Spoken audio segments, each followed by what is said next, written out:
gente, aqui é a Rafa Bustaim da Mina. Comprava livros, a minha casa tá até com eco, porque tá vaziaça. A gente tá se mudando, que eu já falei pra vocês em todos os outros vídeos, né, da semana. E se vocês acompanham aqui o canal e tudo, vocês vão ver que vai ter aí um pedacinho, um tempinho sem vídeo, sem postagem. Porque muito provavelmente eu devo ficar um tempinho aí de repouso e depois, quando eu voltar, eu conto pra vocês tudo, tá? Então, se eu sumir, não fiquem preocupados que logo mais eu tô aqui, gente, se eco tá horrível e ainda tô com essa alergia danada. Mas eu já tinha lido esse livro aqui, gente, que eu recebi da Intrínseca no ano passado, Caçadores de Nazistas, que é do Andrew Nagorsky. Tem um outro que é do Damien alguma coisa, eu não li esse. Eu acabei pedindo de parceria, esse aqui era da parceria do ano passado, eu até pedi desculpa à Intrínseca porque eu não consegui postar no passado a resenha. E eu amei esse livro, então assim, eu precisava falar com vocês, então teve toda essa questão aí, até no início do ano, agora mesmo, né, uns dias atrás, sobre aquele ministro, né, do desgoverno lá que é imitando Goebbels e tal, e de repente eu queria muito falar do livro e acabou não dando tempo, então vamos para falar deste livro que é uma preciosidade, é um livro que eu amei.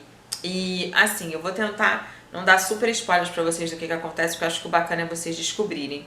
É um livro verídico, né? Conta histórias verídicas. O autor, eu até fiz umas anotações aqui pra não esquecer. O autor, ele é premiado, né? Jornalista já, então assim, trabalha mais de 30 anos pro Newsweek. Ele é correspondente internacional. E esse livro aqui, ele ficou anos pesquisando. Pra vocês terem ideia, uma das pessoas que ele entrevista é o Simon Wiesenthal. E desculpa se eu falar sobre nomes errados, né, gente? Mas ele faleceu já em 2005. E esse livro aqui, ele foi lançado em 2016, então assim, foram anos de pesquisa. Eu sempre acho muito bacana, porque essa época que eu escrevo também, eu não consigo escrever muito rápido. Contos e tudo, ok, mas são ficções. Quando você vai fazer uma pesquisa, até mesmo, né, do livro de Nova York, por exemplo, eu demorei bastante para escrever, porque você precisa pesquisar, você precisa ler mais, ver mais filmes. E, gente, o cara é fantástico. Não sei se é exatamente que ele é jornalista, então ele tem essa veia de ir a fundo, de ir nos detalhes, de ir exatamente naquilo que a gente se encanta em ler. Bom, é claro, né, que todo mundo sabe da história dos nazistas e tudo. Quando a guerra terminou, teve o julgamento de Nuremberg.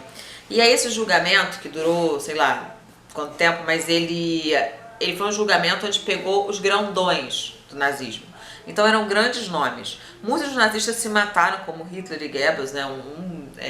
Enfim, deu veneno para a família toda. Então, a gente sabe dessa história.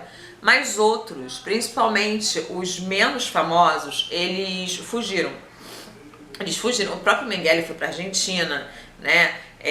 Aquele também do filme Operação Final, que foi o papel do Ben Kingsley, do filme que eu já falei pra vocês, ver se eu coloco aqui em algum card. O Adolf Eichmann também foi, do filme Operação Final lá do Netflix, lembra que eu falei dele pra vocês, acho que em 2018? Ele também tá nesse livro. O que exatamente é esse livro? Esse livro é a junção de, quantos são? São 14 homens e mulheres para caçar 16 nazistas. E assim, é ao redor do mundo, então tem vários países envolvidos. E é muito bacana. Eu vou falar alguns nomes aqui do que tem um pouquinho para vocês. A lista dos personagens, vamos lá. Os caçadores, quem eram? Fritz Bauer, ele morreu em 68. Juiz alemão e procurador-geral, Bauer veio de uma família judia secular e passou a maior parte do período nazista exilado na Dinamarca e na Suécia. De volta à Alemanha, forneceu aos israelenses a pista essencial que conduziu à captura de Adolf Eichmann. Nos anos 60, orquestrou em Frankfurt o segundo julgamento de Auschwitz. William Denson, que faleceu em 1998, promotor-chefe da Justiça do Exército dos Estados Unidos no Tribunal Militar de Dachau, julgamento cujo enfoque foi os funcionários que atuavam na aparelhagem da morte em Dachau, Mauthausen, Buchenwald e Flossenburg. Processou 177 pessoas, conseguindo a condenação de todas. 99 foram enforcadas. Contudo, o modo como conduziu alguns desses casos gerou algumas controvérsias.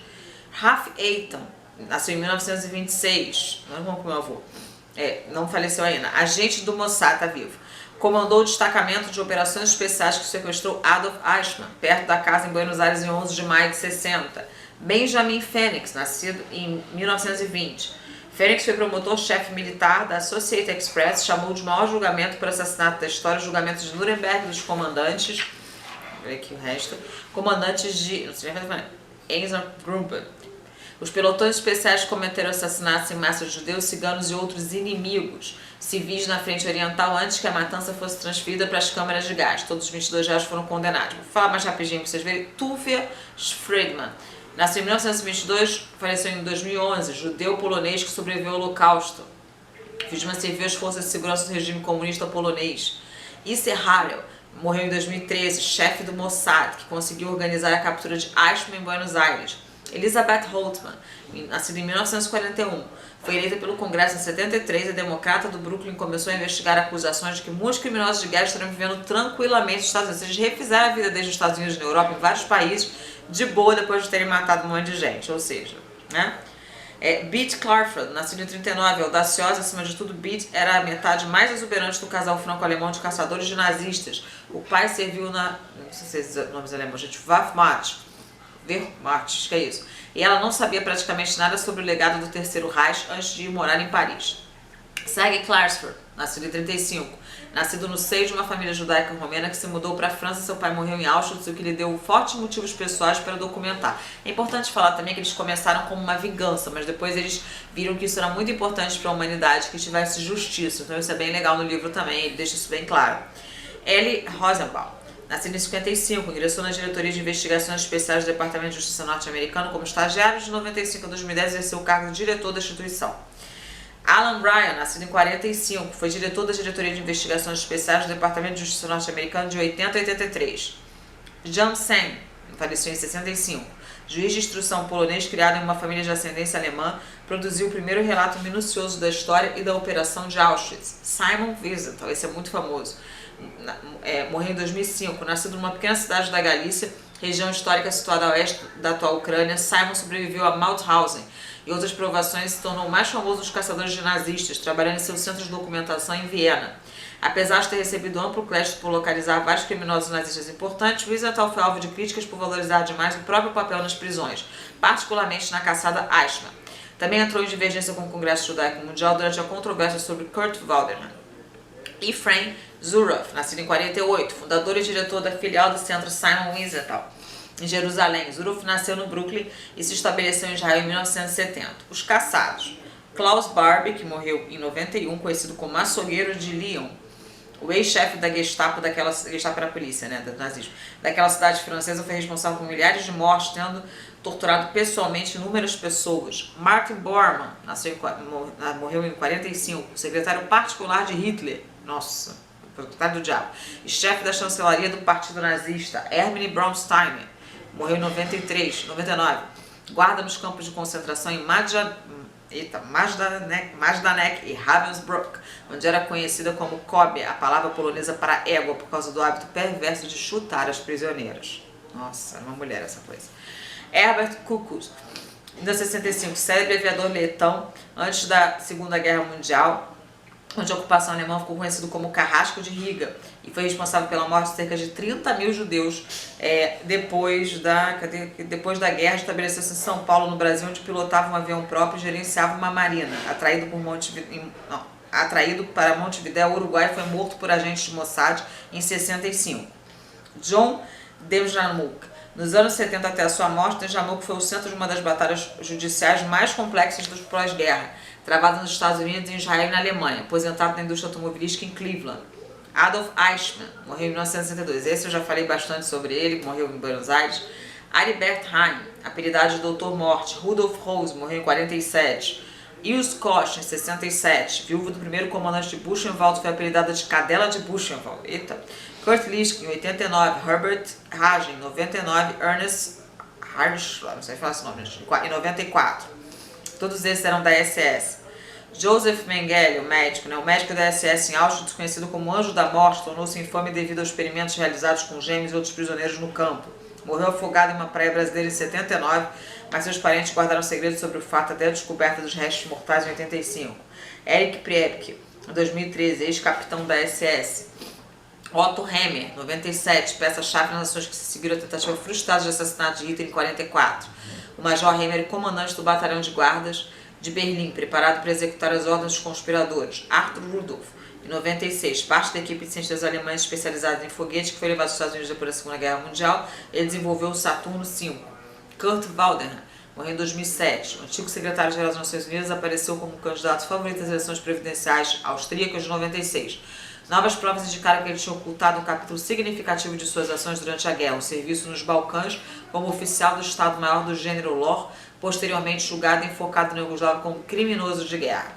Enfim, li bastante aqui os nomes, né, pra gente se situar, mas basicamente, gente, é um livro que você vai descobrindo mais sobre essas pessoas e como foi difícil chegar em algumas e como a gente tiveram ajuda de outras para chegar e porque depois de tanto tempo é a lei, na verdade é a justiça, né? A gente sempre fala sobre a justiça, sobre um fato muito importante da justiça que é você pagar pelo que você fez, né? Então assim, se matar deve ser muito fácil, muito tranquilo, né? A gente não sabe o que acontece do outro lado. E isso não, esse aqui foi realmente pessoas que dedicaram a sua vida a colocar atrás das grades, né? A encontrar essas pessoas, onde eles estavam, qual o paradeiro deles, né? E não era porque eles eram menos conhecidos que eles fizeram menos maldade. Então, é muito interessante. Eu anotei outras coisas aqui pra vocês também. Falei, né? Com isso, no trabalho, eu coloquei aqui também. O foco do livro, né, ele é exatamente sobre justiça, que eu falei pra vocês, acho que eu já tinha tocado, mas o autor, ele disse que uma das coisas que fez ele querer escrever sobre isso era primeiro aproveitar que essas pessoas ainda estavam vivas para poder fazer entrevistas com elas, então isso foi muito importante para ele. O segundo era fazer com que as pessoas conhecessem a fundo o nome desses nazistas. Porque a gente sabe de alguns nomes, quer dizer, até agora, recentemente, a gente até se assustou com muitas pessoas não sabiam que era Joseph Goebbels, e de repente esses nomes também marcaram, né, a vida de muitas pessoas que perderam seus parentes, que enfim, que fizeram tantas maldades nesses tempos sombrios, né, de nazismo. Então era muito importante para ele contar essas histórias, né, as pessoas que se dedicaram a sua vida por justiça, mesmo não estando diretamente envolvidas por questões de família. Se eu contar mais, a gente já falei bastante do livro pra vocês, eu vou acabar contando cada história como foi. Então eu vou deixar aqui minha dica de livro, porque é muito, muito legal você conhecer, pra quem tem interesse. Às vezes eu falo assim, mas eu amo ler sobre a Segunda Guerra. Não é que eu amo a Segunda Guerra, eu amo saber mais. Eu sempre digo isso, vou bater aqui, todo vídeo eu falo isso. É importante a gente conhecer a fundo, pra gente identificar comportamentos parecidos, pra gente ver quando é que isso tá acontecendo, porque até então ninguém acreditava que ia acontecer isso. Você perguntasse às pessoas lá atrás, mas ele vai matar. Não vai, que isso, é exagero, sempre exagero. Então pra gente reconhecer esses comportamentos errados e sempre tomar muito cuidado pra não repetir os erros do passado. Super recomendo esse livro, vou deixar o link aqui embaixo se você quiser comprar ele na Amazon. Eu recebo uma pequena comissão quando as compras são pelo meu link. Espero que vocês tenham gostado dessa resenha. Vou ficando por aqui. Se vocês já leram, não esquece de deixar seu comentário aqui embaixo. Um beijo grande, eu vou ficando por aqui. Tchau, tchau.